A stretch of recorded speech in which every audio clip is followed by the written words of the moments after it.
Quisiéramos pedirle a los jóvenes que le acompañan, si se ponen en pie para poderle reconocer. Esos jóvenes misioneros, y nos alegra que estén con nosotros. En una próxima ocasión me presto como traductor de ellos, sí.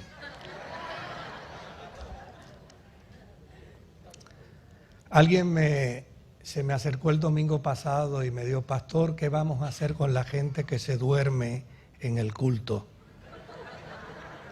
Yo le dije: nada más que echarles la bendición y desearles que tengan un feliz sueño. Podemos hacer nada. Obviamente hay muchas razones por las cuales una persona puede dormirse, y no necesariamente sea por desinterés del culto. Hay personas que sufren de condiciones que les provocan el sueño. De hecho, había un pastor que se molestaba muchísimo porque en su iglesia había un hermano que se dormía cuando le iba a predicar. Y él estaba muy enojado con ese hermano porque se dormía siempre que él iba a predicar. Y un domingo, cuando venía para la iglesia, el pastor le dijo a su esposa: hoy sí es verdad que si este se me duerme, le voy a hacer pasar una vergüenza. La esposa le dice: mira, deja a ese hombre quieto, tú no sabes si él tiene alguna condición que lo provoca el sueño, déjalo quietecito. Y dice: no, si se duerme hoy, le voy a hacer pasar una vergüenza. La cuestión fue que empezó el culto, el pastor fue a predicar, y cuando el pastor empezó a predicar, el hermano se durmió. Y ahí él lo estaba velando, y finalmente el pastor sacó un grito y dijo: todo el que sea del diablo, póngase de pie. Y desde luego, el único hermano que se puso de pie era el que estaba dormido. El pastor dijo: te agarré. Aquí viene la vergüenza ahora. Le dice: hermano, ¿usted le puede explicar a la congregación por qué usted está de pie? Y él miró a toda la congregación sentada y dijo: pastor, yo no sé, pero los únicos que estamos de pie es usted y yo.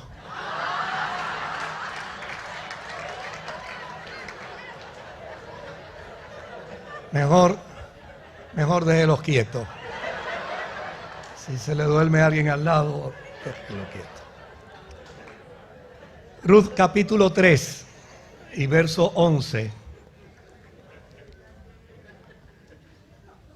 Todo el que pueda mañana estar en esta actividad de nuestros hermanos coreanos, mañana lunes 13, todo el que pueda estar, sería bueno que les acompañe y disfrute de esta experiencia de escuchar a un hombre directamente de Sur Corea compartiendo el secreto del perdón, del pecado y el nuevo nacimiento. Ruth capítulo 3, versículo 11, dice la Escritura: y ahora, hija mía, no tengas miedo. Yo haré contigo lo que tú digas, pues toda la gente de mi pueblo sabe que eres mujer virtuosa. Quisiera hablar en esta mañana un poco sobre la interrelación de Jesús, el Nuevo Testamento y la Iglesia con respecto a la mujer. Como todos sabemos, el día 8 de marzo, la semana pasada, se reconoció a la mujer a nivel internacional.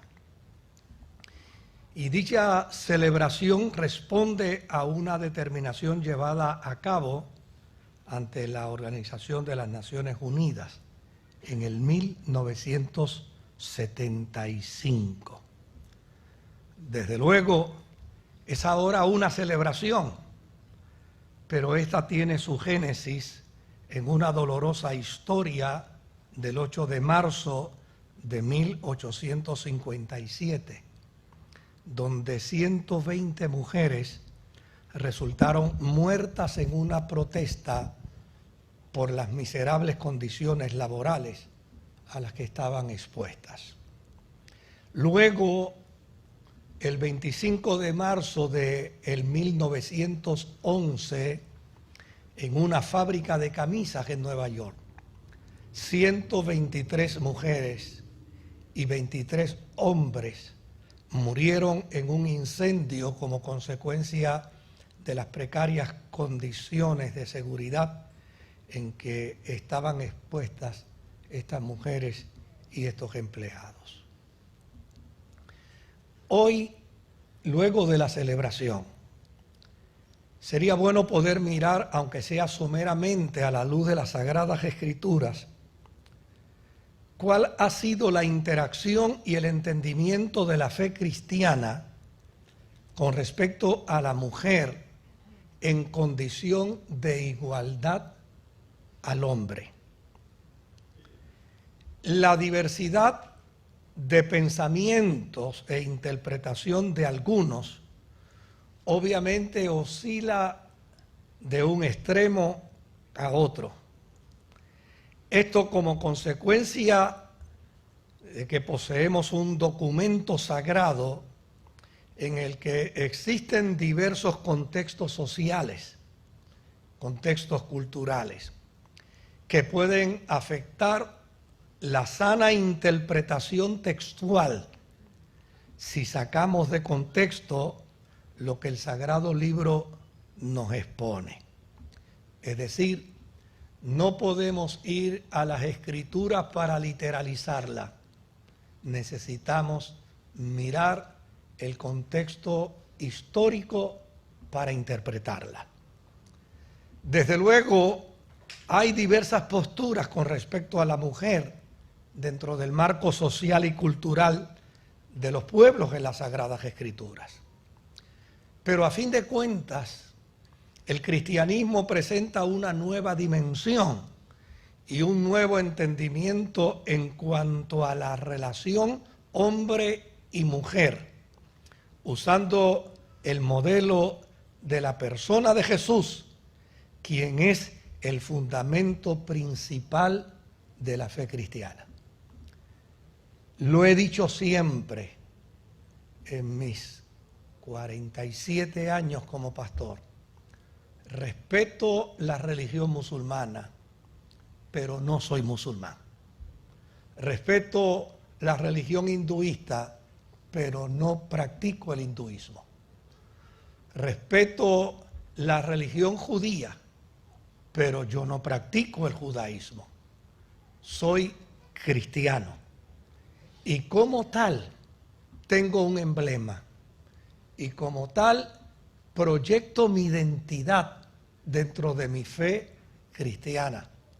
Y como tal, reconozco que para ser cristiano existe un solo modelo. Se llama Jesucristo. No podemos ser cristianos bajo la filosofía y el pensamiento de otras religiones, aunque las respetemos. Para ser cristiano, el modelo es Jesucristo. Y desde luego, ¿qué quiero decir con esto? Es sencillo, el cristianismo interpreta la fe, no desde la óptica del judaísmo, con todas sus estructuras sociales, a pesar de que dentro de la Biblia hay mucho sobre el judaísmo, culturalmente y religiosamente hablando. Pero el cristianismo interpreta la fe no desde el pensamiento gentílico, ni tampoco dentro del pensamiento de los sirios, ni dentro del pensamiento egipcio, ni dentro del pensamiento babilónico. Jesús es el modelo por excelencia del cristianismo. Y por lo tanto, su trato para con la mujer de su tiempo debe ser aplicado consonamente en el siglo XXI. Tal vez alguien se preguntará, ¿cómo puedes explicarlo? ¿Cómo puedes convencernos? Si escogió a 12 discípulos y no incluyó a ninguna mujer. Si a la hora de sustituirse a Judas, se escogió a otro hombre, sin considerar a una mujer. Planteamientos como este tienen respuesta si lo vemos dentro del contexto histórico en el que se dieron los hechos. ¿Y cuál es ese contexto histórico? Mire, Jesús no podía nombrar públicamente mujeres al discipulado, dado que él vivió en el contexto de su tiempo como judío y en su misión mesiánica pretendía que su pueblo le aceptara como redentor.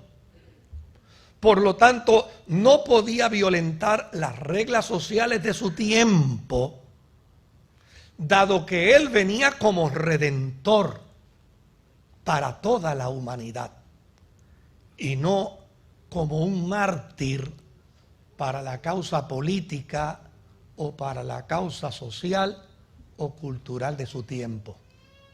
Lo que esto quiere decir es que Jesús no podía desarrollar una política pública abierta de defensa a la mujer por una sencilla razón.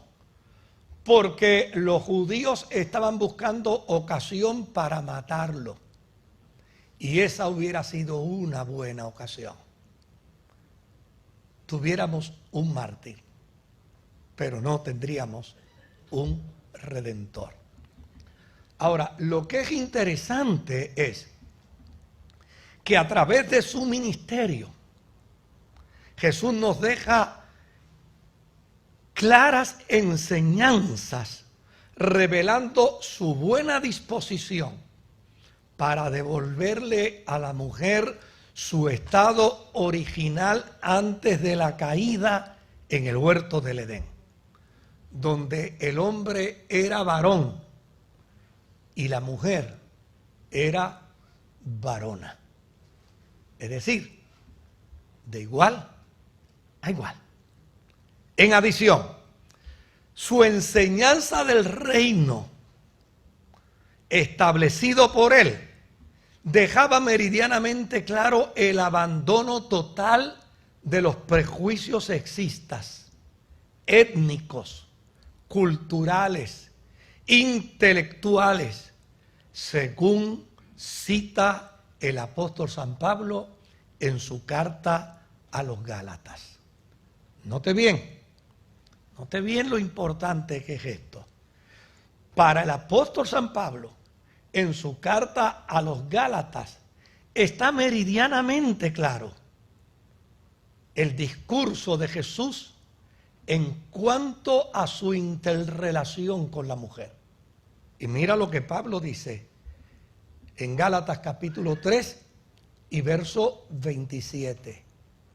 No es un discurso feminista, no. Es un discurso de igualdad para todos los seres humanos.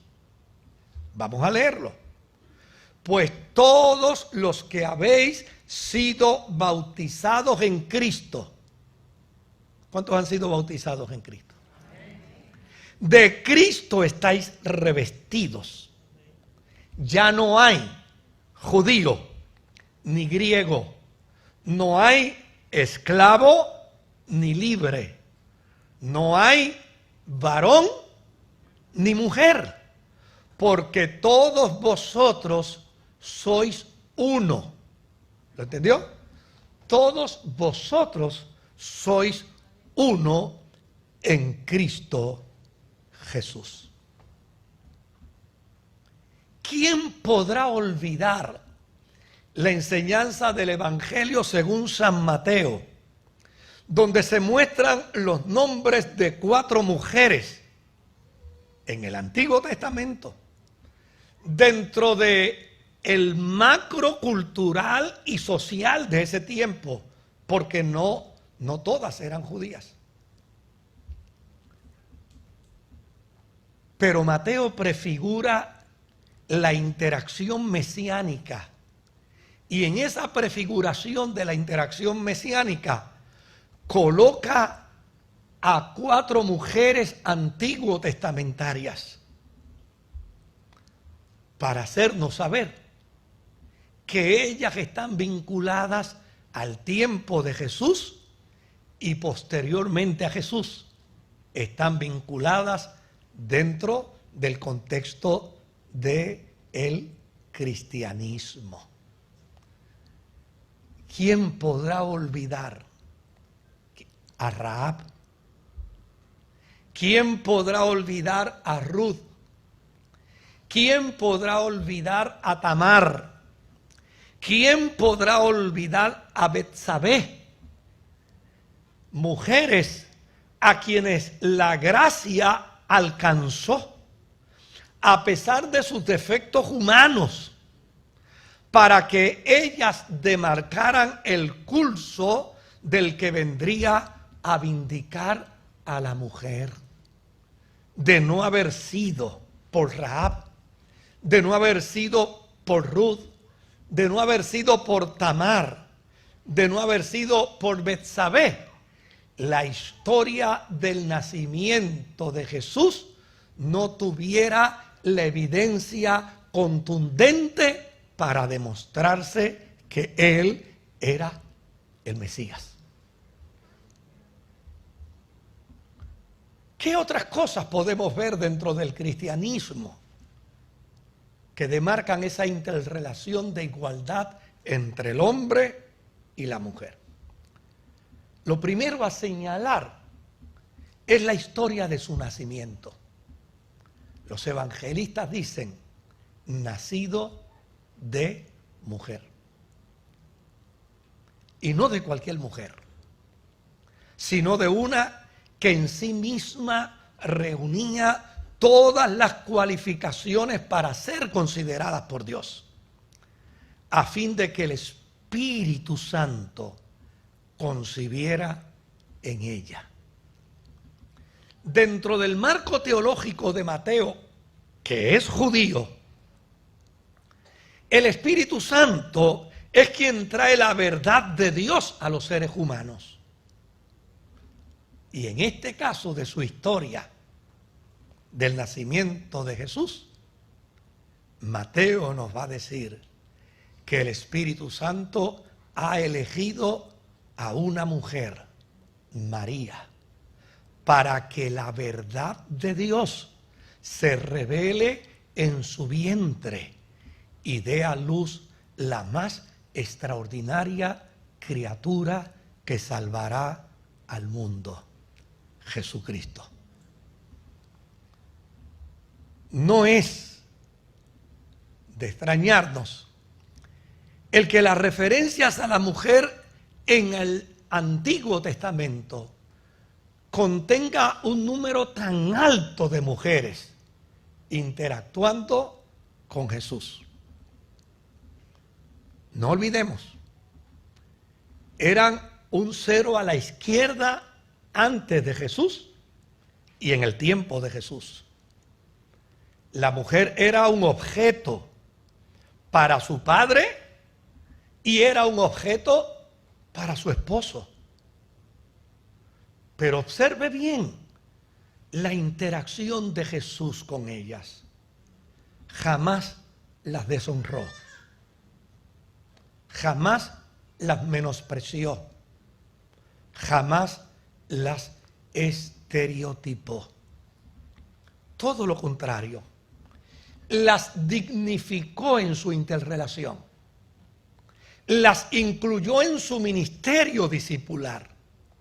Y les otorgó privilegios, a pesar de que culturalmente no podía públicamente incluirlas como sus discípulas.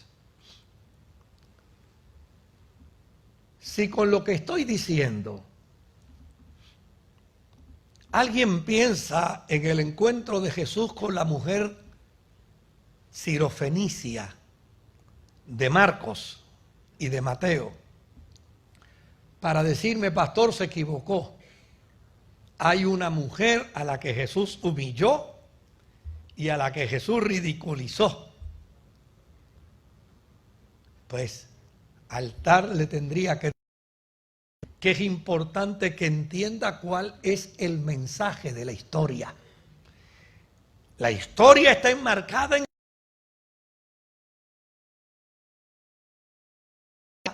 es universal. No está en el contexto judío.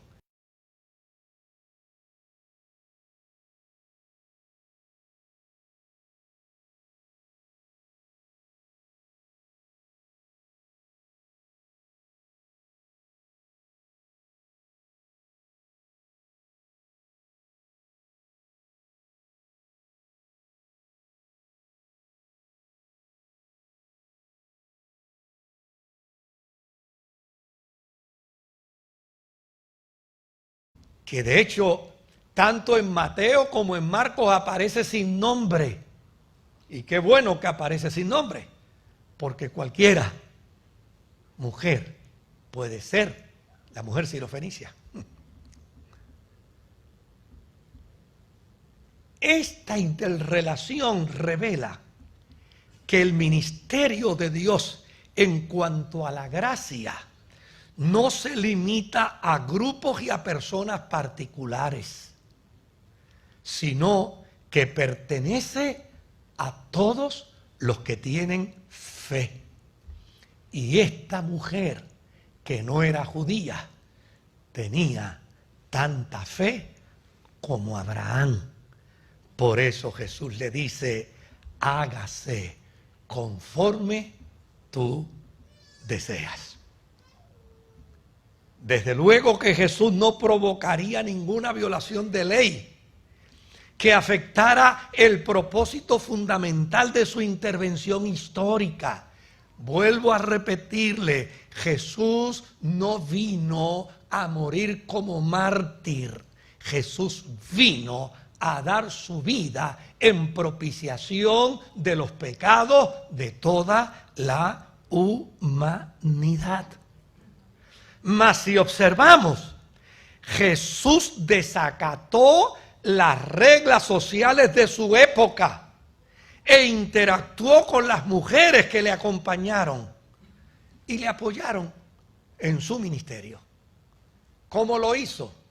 Pues de la misma manera como contestó las preguntas que le hicieron los fariseos y los escribas, que las evadía. ¿Que cómo lo hizo? De la misma manera en que intervino con algunas personas y fue acusado por los religiosos de su tiempo, y obviamente él evadió las acusaciones. ¿Que cómo lo hizo? Pues lo hizo como cuando le hicieron una pregunta y él contestó con otra pregunta. Pues asimismo, Jesús desacató las reglas sociales de su época e interactuó con las mujeres que le acompañaron y le apoyaron en su ministerio, a tal grado que la historia evangélica bíblica habla de una tal Juana, de una tal Salomé, de una tal Susana, de una tal María Cleofas. Y de hecho, cuando estas mujeres le acompañaban, dice la historia de Mateo, capítulo 12, verso 46 al 50, que cuando estas mujeres le acompañaban con sus discípulos, se acercaron a él unas personas para decirle, María, tu mamá, tus hermanos y tus hermanas están allá afuera porque quieren hablar contigo. ¿Y sabe cuál fue la respuesta de Jesús? Ahí está en la Biblia. Mateo 12:46 al 50. ¿Quién es mi madre? ¿Y quiénes son mis hermanos? Y extendiendo la mano hacia sus discípulos. Nota bien, Jesús respondía para no convertirse en mártir, sino para ser redentor de todos. Donde estaban las mujeres y donde estaban los discípulos de Jesús, dice Mateo, y Jesús extendió la mano hacia sus discípulos y dijo, aquí están mi madre y mis hermanos, porque todo el que hace la voluntad de mi Padre, que está en el cielo, y nota bien lo que dijo, todo el que hace, sin excluir, todo el que hace la voluntad de mi Padre que está en el cielo, es mi hermano, mi hermana y mi madre.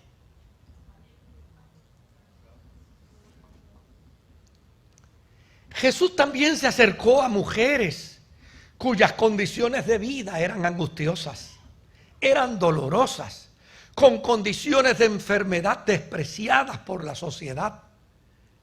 Pero cuando interactuó con ellas, las colocó en el centro del escenario de la redención, devolviéndole la salud y declarándolas salvas eternamente, como fue el caso de la mujer del flujo de sangre.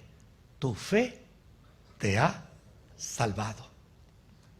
En su interrelación con la mujer, hay una historia que para mí me resulta exquisita.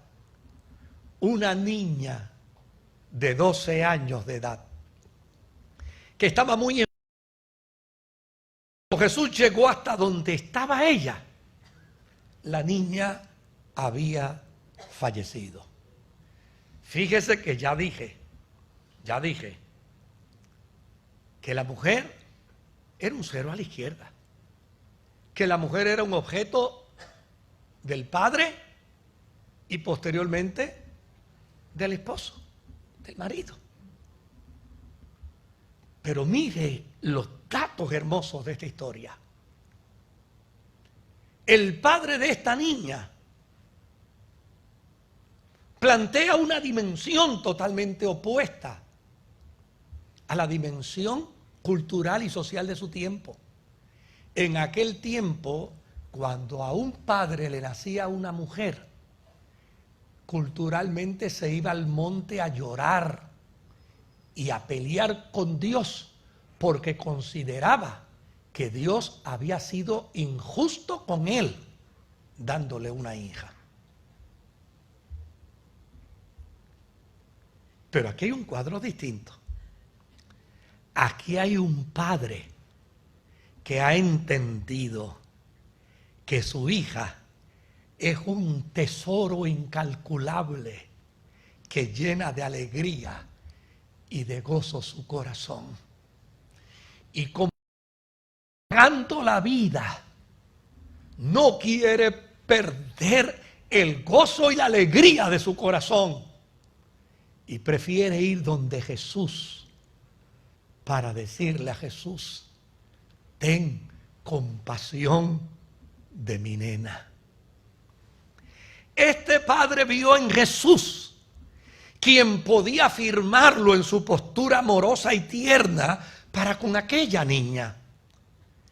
Jesús no vio una cosa, no vio un objeto, más bien Jesús vio lo que destilaba del corazón de aquel padre.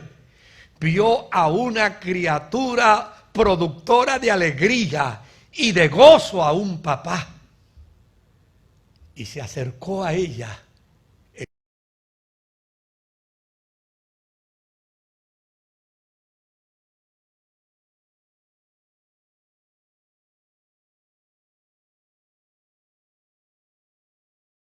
De la muerte, y se la devolvió a su papá para que siguiera disfrutando con ella el gozo extraordinario de tener una hija.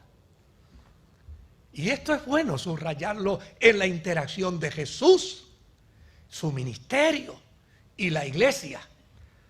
Porque hay quienes piensan que los que tenemos hijas somos chancleteros.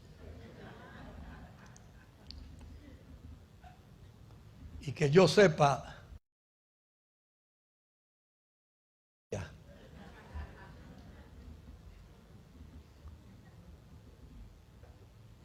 las hijas y los hijos son un regalo preciado de Dios para alegrar el corazón de los padres.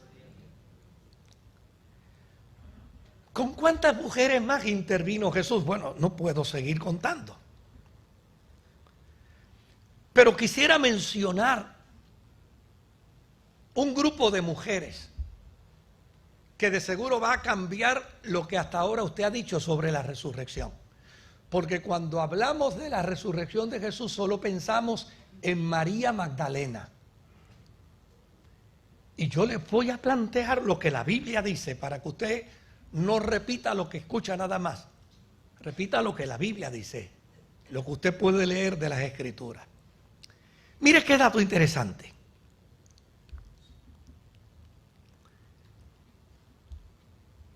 María Magdalena no es la única testigo de la resurrección de Jesús. Permítame decirlo de forma puertorriqueña. Hubo un bonche de mujeres que fueron testigos de la resurrección de Jesús. ¿Y de dónde lo saco? Vayamos a la Biblia. Mateo capítulo 28, verso 1 al verso 10.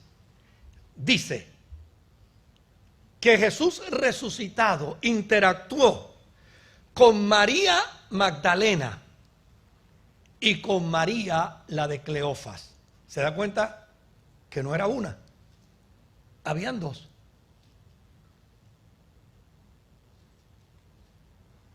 Mira lo que dice Lucas 24, verso 1 al 12. Dice que el Jesús resucitado interactuó con María Magdalena, pero también interactuó con Juana, con María la madre de Santiago y con otro bonche. El vago de Lucas, en vez de poner el nombre de todas, puso y otras. Pero fíjese cómo cambia el cuadro. Ay, yo que creía que era solo con María Magdalena. No, no. Mira lo que dice Marcos. Marcos dice, capítulo 16, verso 1 al 8. Jesús resucitado interactuó con María Magdalena, con María la madre de Santiago y con Salomé. El único que menciona a María Magdalena, y es por otras razones que no podemos entrar en ella, el único que menciona a María Magdalena es Juan.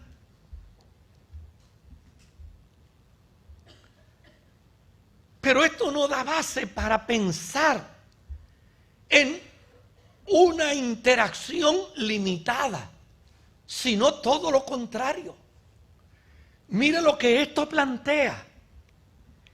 El Jesús que se cuidó de seguir las reglas culturales de su pueblo, en alguna medida para no morir como mártir, sino para entregar su vida por la redención de la humanidad, una vez resucitó, nadie lo vuelve a matar.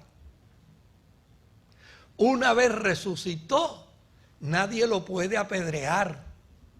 Y ahora en el plan divino, una vez resucita, le abre la puerta a las mujeres. No a María Magdalena nada más, a las mujeres, para que ellas sean las testigos de la resurrección. Y mira el contenido del mandato de Jesús en Mateo, en Marcos, en Lucas y en Juan. Mira el contenido. las mandó a creer, porque nadie se salva por ser varón ni por ser mujer. Las mandó a creer. Número 2, las mandó a regocijarse de la resurrección, porque el testimonio de la resurrección de Cristo es lo que produce gozo al alma de la cristiandad en todo el mundo. Y número 3, las mandó a compartir. Es decir, les dijo: ustedes son ahora las que van a ir donde los discípulos. La cosmovisión del reino de Jesús. Ustedes son ahora las que van a ir donde los discípulos, que obviamente todos sabemos en qué condiciones de nervios se encontraban. Ustedes les van a decir: ha resucitado. Nos mandó a creer, nos mandó a regocijarnos y nos dio instrucciones para que compartamos con ustedes la gran noticia de la resurrección. Por lo tanto, Jesús no pudo hacer con la conducta social una transformación abierta en favor de la mujer, pero en su reino, el reino de la cristiandad, cambió el curso, puso a las mujeres a interactuar con el resucitado y a los discípulos a ser participantes de esa resurrección, para que todos afirmemos que en Cristo no hay hombre ni hay mujer. En Cristo todos somos iguales. Termino con esto. Si en el cristianismo prestáramos más atención a la Biblia con respecto a la interacción de Jesús con la mujer, no tendríamos que recurrir al mundo carnal para que la filosofía política, marxista o socialista, para que los conceptos humanos de conductas feministas que han desarrollado guerra entre el hombre y la mujer, si los cristianos viniéramos a las Escrituras prestándole atención, descubriríamos que es responsabilidad de la fe y de la Iglesia evitar el prejuicio contra la mujer, porque en Cristo Jesús todos somos iguales. Que Dios les bendiga, que Dios les guarde. Les invito a estar puestos en pie.